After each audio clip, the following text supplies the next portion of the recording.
the congested calendar is going to be made even more congested by bringing back FA Cup replays next season. When I heard this, I thought, surely not.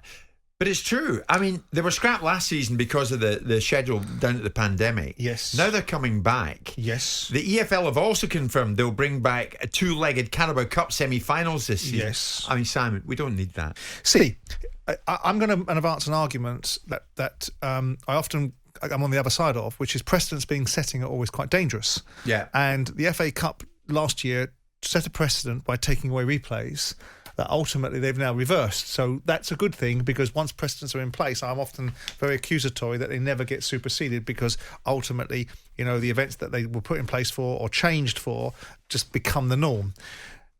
We were talking the other day about the League Cup and the League Cup being in jeopardy and potentially being called out as a cup that should be dropped because a large amount of European countries have already got rid of their second cup tournament.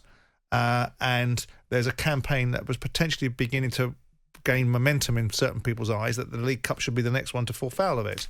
Well, you can't seriously be suggesting that the 21-22 World Cup that is being played in November through to December and would be maybe compromised by the League Cup participation of certain clubs can have the League Cup compromised, but the FA Cup reverts to its normal format of having replays with no concessions being given.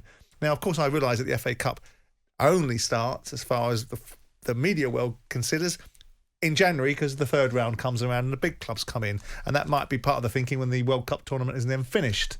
But it is ridiculous if we're trying to advance an argument on one hand that fixture congestion and the challenges of playing a League Cup might influence or impact upon the players' preparedness for the World Cup, yet then, when the World Cup finishes, advocate for the World Cup, the FA Cup to go back to its previous guise. But by and large, do we need FA Cup replays? I mean, I know it's a thorny question. It gives maybe a minnow who's pulled off an incredible result a second chance and more revenue. Yeah, the economics of it work for certain aspects of the football family, which of course are as equally as important at the very bottom of League Two as it is at the very top of the Premier League. And we all know that FA Cup replays for the Premier League clubs, of course, except if it suits them and they can't win anything else, and they've got themselves into a situation where they've drawn a game and they could get a better result, perhaps being taken back to their home stadium if the fans are back in there. Look, I mean, we're in a situation where this argument reverberates about player welfare. You have never been in a time of football, never, ever has there been a time in football where more consideration, more dispensation, more support, more intelligence, more medical advancements have ever been available to footballers, yet we still have to hear this nonsense. And we have to hear this nonsense at a time when footballers are getting more and more and more and more and more money for a job that really doesn't really justify the level of salaries we got. We can't criticise footballers. Footballers can't be told that they're not doing very well because that demotivates or demoralises them.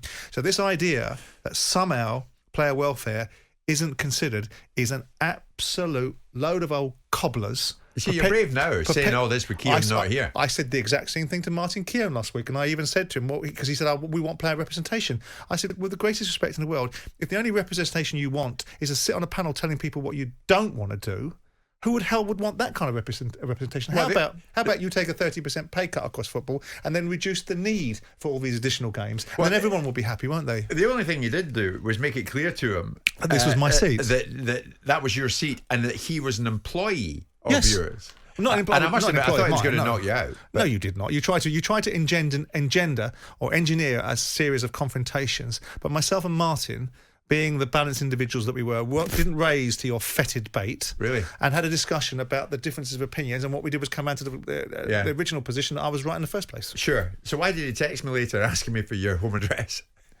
Well, maybe he wants to come round and learn some more, which is something you could well be served of doing. Oh, thank you so much.